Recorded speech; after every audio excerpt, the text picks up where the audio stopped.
Assalamualaikum warahmatullahi wabarakatuh.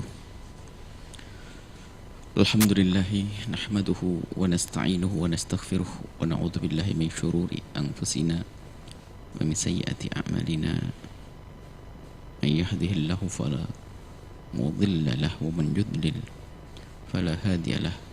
Wa asyhadu an la ilaha illallah wahdahu la syarika lah wa asyhadu anna sayyidana Muhammadan abduhu wa rasuluh. Allahumma salli wa sallim ala habibina sayyidina Muhammad wa ala alihi wa ashabihi wa tabi'ina lahum bi ihsanin ila yaumiddin. Allahumma ya rabbana inna nas'aluka fahma ulama'ika al-amilin wa ilhama awliya'ika salihin. A'inna ya rabbana ala dhikrik syukrik wa husni ibadatik wa inna ya rabbana ala tarki maksiatika innaka anta ala kulli syai'in qadir. Allahumma ya rabbana hsyurna yawmal qiyamati ma'a zumrati habibika sayyidina Muhammad wa tahta liwa'ihi urzuqna ya rabbana taubata qabla al-maut wa syahadata 'inda al-maut wal jannata ba'da al-maut. Amma ba'du.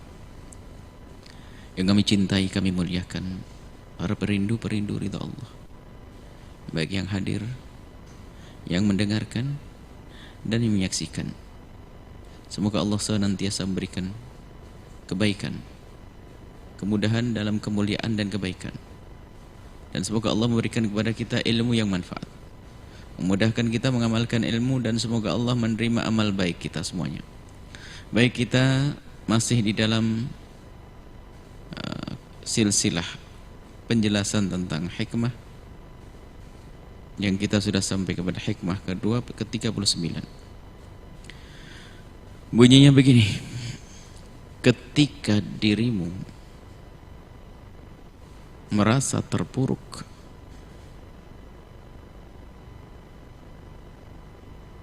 ketahuilah bahwa saat itu engkau dalam kesadaran untuk berubah. Hanya kadang kemauanlah yang sering tertunda oleh prasangka buruk kepada Allah. Siapapun yang ingin maju, maka pertama yang harus dihadirkan menyadari kalau dia tidak di depan. Siapapun yang ingin bangun harus sadar kalau dia dalam posisi tidak bangun, baring, telentang, dan sebagainya.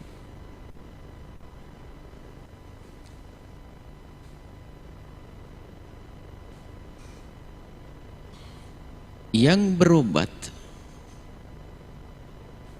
berharap sembuh dimulai dari kesadaran kalau dia sakit. Yang mau belajar adalah siapapun yang merasa bahwasanya dirinya tidak mengerti.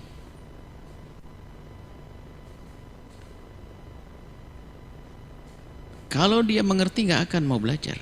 Maka karena dia merasa tidak mengerti, maka belajar. Begitu juga di saat kita terpuruk dalam segala urusan. Kalau kita menyadari kita terpuruk, itu artinya kita sadar kalau kita ini harus berubah. Karena kita menyadari kalau kita terpuruk. Maka siapapun yang tidak menyadari dirinya terpuruk nggak akan bisa. Tidak bisa dientaskan dan tidak bisa dia mengentaskan dirinya dari keterpurukan. Maka dari itu, mari kita semua menyadari kekurangan kita. Dan ini adalah langkah awal untuk mendapatkan kesempurnaan, adalah menyadari kekurangannya. Sehingga pekerjaan yang paling baik bagi kita adalah mengorek-ngorek kekurangan diri, membuat evaluasi, koreksi diri, introspeksi. Apapun dari mungkin cara kita, dari dohir dulu deh, cara berjalan, cara makan. Kalau kita tidak menyadari cara makan kita tidak sopan, tidak akan berubah sampai kapanpun. Cara tidur, cara berjalan, cara buang air, cara masuk rumah, keluar rumah, dan seterusnya. Kita renungi. Lesan, bagaimana cara bertutur kata kita semua ini.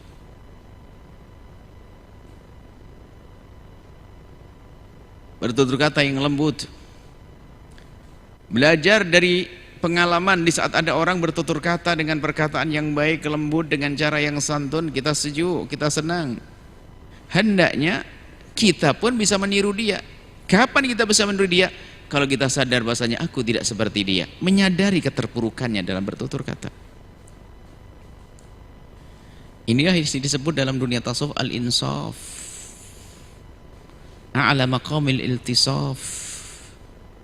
Sadar diri adalah pangkat tertinggi dalam bertasawuf, kunci sukses yang sesungguhnya.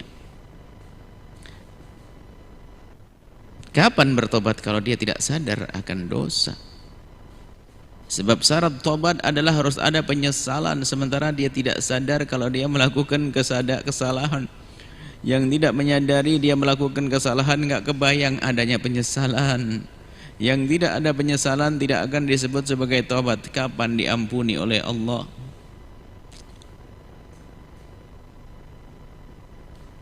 Nah, menyadari kita ini terpuruk, kita bodoh, kita tidak mengerti, kita berdosa, kita melakukan kesalahan. Ini adalah sebetulnya kesadaran ini langkah utama dan pertama untuk membuat perubahan. Sehingga di saat ada orang mengulurkan tangannya kepada kita untuk menolong kita, kita akan menyambut. Dia nggak sadar kalau tenggelam, gimana uluran tangan orang akan disambut. Tapi kalau dia sadar dia tenggelam bahaya, diulurkan tangan. Orang mengulur tangan, dia akan. Begitulah ketidaksadaran akan kekurangannya, ketidaksadaran akan keterpurukannya ini. Biarpun ditawarkan pertolongan yang banyak, dia tidak mengerti. Dia akan menikmati kebodohannya, dia akan menikmati kemaksiatannya, dia akan menikmati keterpurukannya.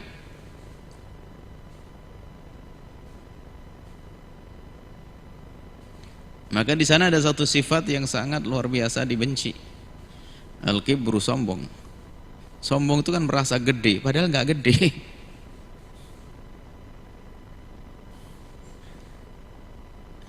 Sombong. Ini satu sifat yang jelek, tercela, terhinakan. Baik. Kalau seseorang merasa dirinya terpuruk, maka sesungguhnya saat itu dia telah sadar kalau dia itu mau bangkit. Lalu kenapa kok tidak kunjung bangkit si terpuruk ini? Kenapa tidak kunjung bangkit si bodoh ini? Kenapa tidak kunjung bangkit si ahli maksiat ini? Padahal dia sudah sadar kalau dia adalah dalam kemaksiatan, terpuruk dalam kehinaan, kalau dia adalah dalam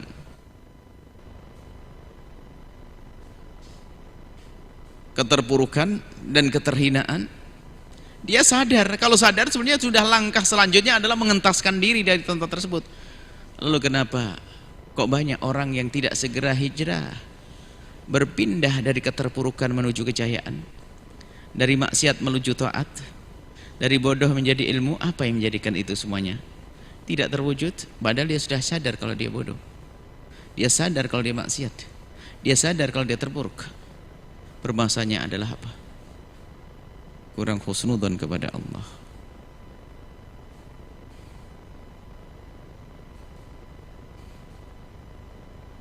Saya bukan anaknya kiai kok jadi kiai. Ada orang ngomong gitu. Sudahlah nak, kita nih orang biasa saja, nggak bisa jadi apa-apa. Nah, ini belum apa-apa. Semuanya kita adalah orang biasa. Dia tidak menyadari, dia kurang prasangka baik kepada Allah.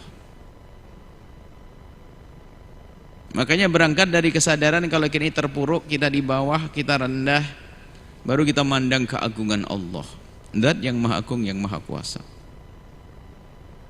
Inilah kekuatan dahsyat. Sehingga tidak ada orang yang setelah itu yang merasa lemah, karena dia dengan Allah.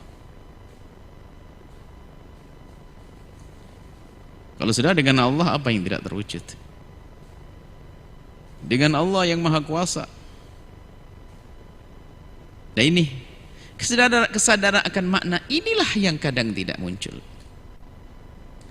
Prasangka buruk kepada Allah, nggak mungkin, aku nggak bisa dan sebagainya. Tidak, jangan berkata seperti itu. Ketahuilah bahwasanya Allah Tuhan kita Maha Kuasa, yang Maha Kuasa pada zaman Nabi, zaman sahabat, zaman tabi'in dan setelahnya. Maha Kuasa di dunia dan di akhirat. Maha Kuasa dan Maha Kuasa yang tidak ada batasnya. Maha Kuasa dari dulu dan dulu.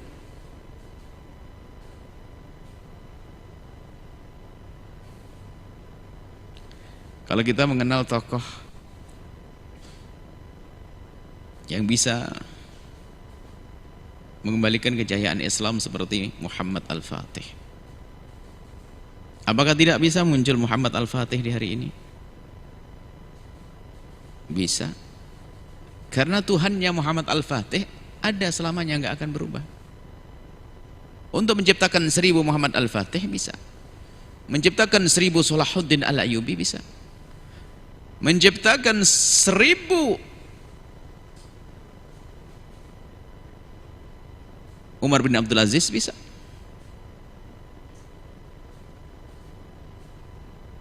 Maka husnudzanlah kepada Allah yang bisa mengangkat siapapun dari kita. Allah bisa mengangkat. Mungkin secara pemahaman biasa-biasa saja, tapi kalau Allah menghendaki akan diberi ilmu laduni. Makanya memohonlah kepada Allah dengan serius, berusahalah kepada Allah dengan serius, maka Allah akan kasih. Maka siapapun dari kita yang berada dalam keterpurukan, hendaknya berhusnudzan kepada Allah bahwasanya aku bisa. Karena Allah, bukan dengan kesombongan, bukan kesombongan dalam dunia motivasi, aku bisa, aku pasti bisa, bukan itu. Kita bisa dengan Allah. Ini semua santri bisa alim dengan Allah. Kita bisa menjadi soleh dengan Allah. Kita akan terbebaskan daripada segala penyakit hati dengan Allah. Sehingga dalam aktivitas kebaikan pun kita disunahkan memulai dengan bismillahi, dengan nama Allah, membawa Allah.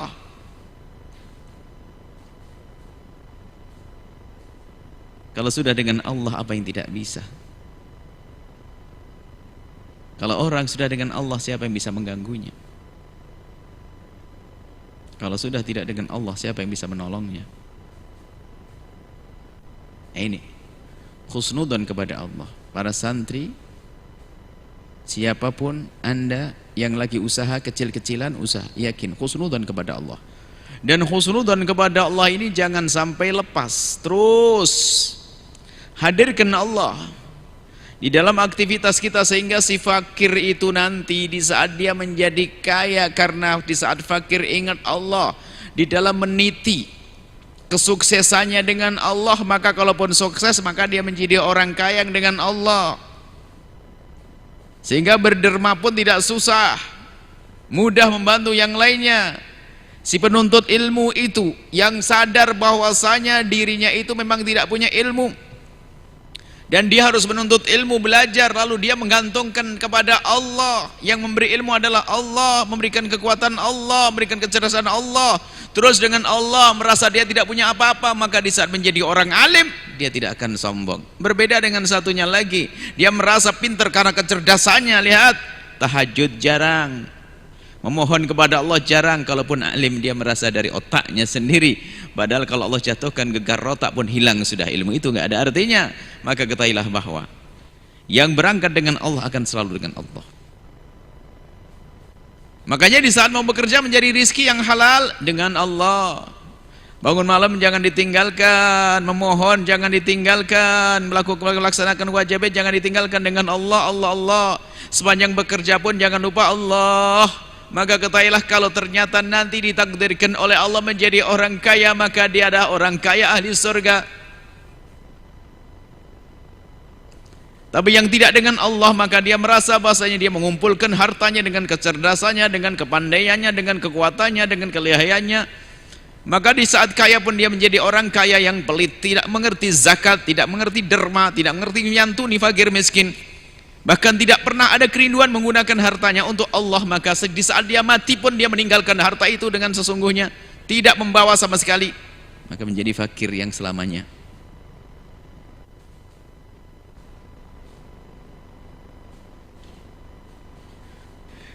Jadi permasalahan kita yaitu tadi, kita sering prasangka buruk kepada Allah sehingga kita tidak akan maju. Seorang bapak yang soleh, ibu yang solehah karena husnudzonnya kepada Allah kuat. Padahal kalau lihat mungkin dia hidup di sebuah tempat yang jauh dari ulama mungkin. Karena semangatnya besar tinggi untuk menjadikan anaknya seorang alim atau ingin menjadikan anaknya seorang soleh, maka akan diangkat oleh Allah.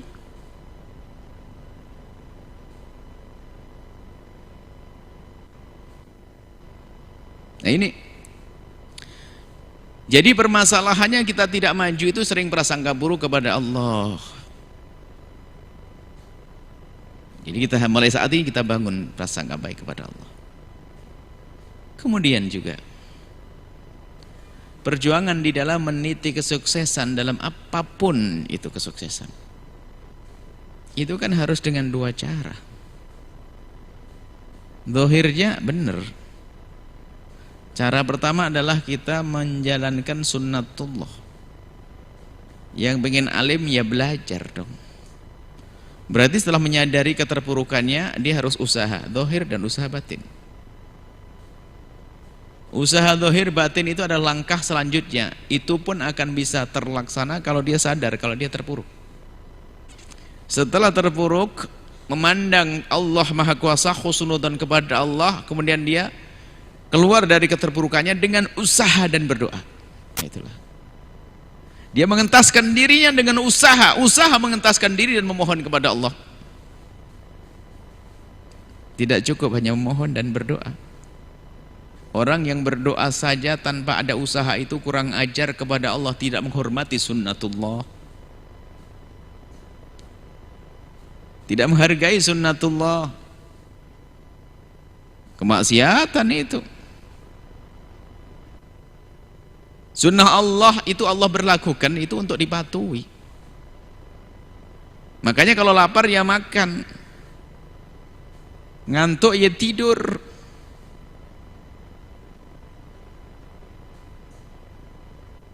Baik.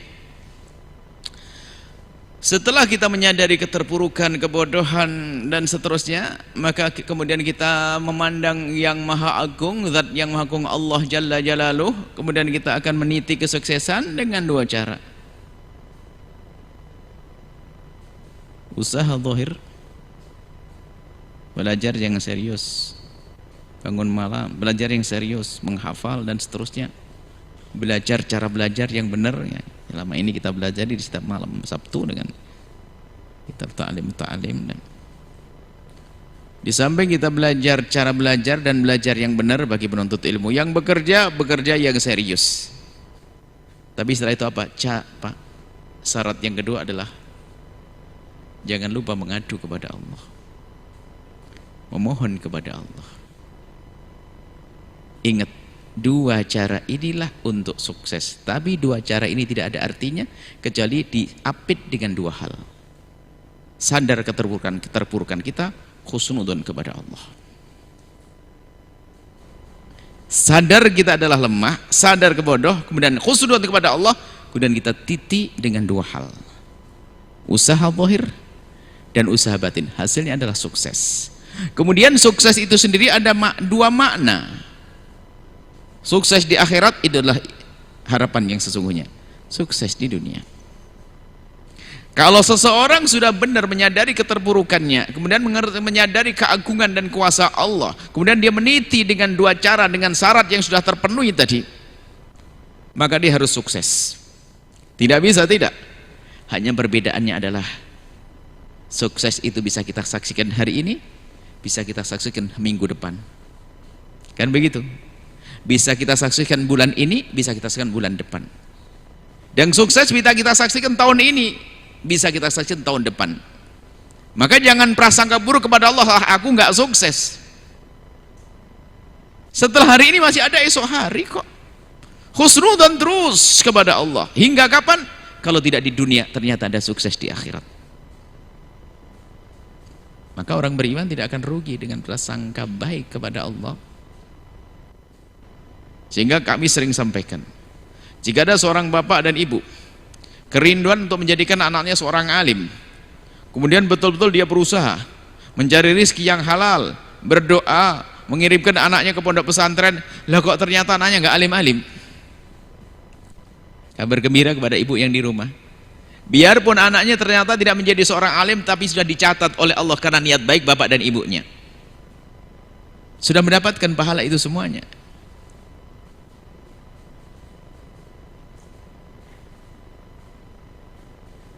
Nabi menyebutkan dalam satu riwayat tentang seorang melihat orang kaya.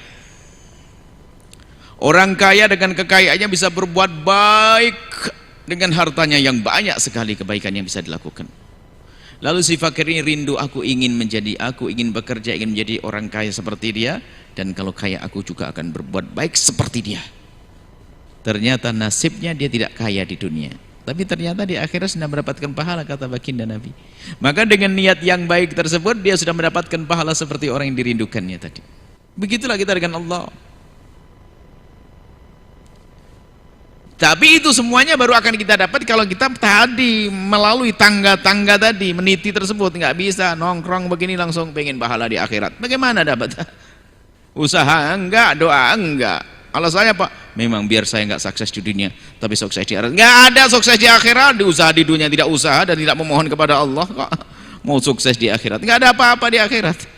Menuntut ilmu enggak, doa juga enggak, pengen dapat pahalanya ulama di akhirat. Nggak ada, usaha dulu baru nanti mendapatkan hasilnya.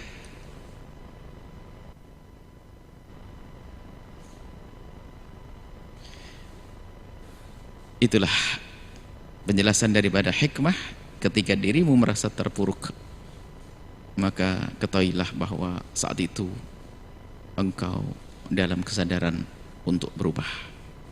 Hanya kadang kemauanlah yang sering tertunda oleh prasangka buruk kepada Allah Subhanahu wa ta'ala. Semoga Allah memberikan kepada kita kesuksesan di dunia dan di akhirat.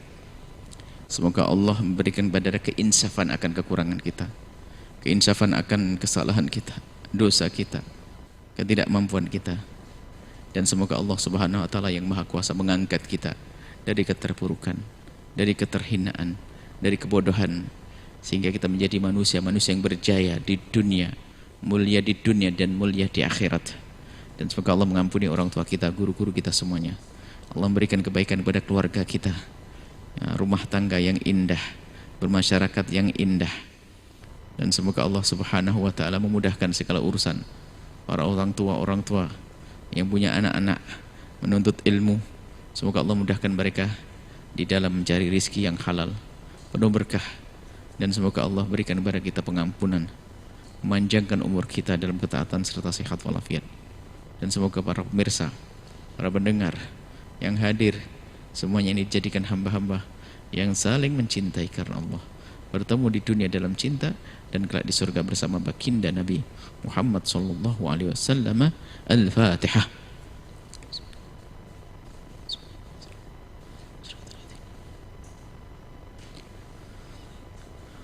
Assalamualaikum warahmatullahi wabarakatuh.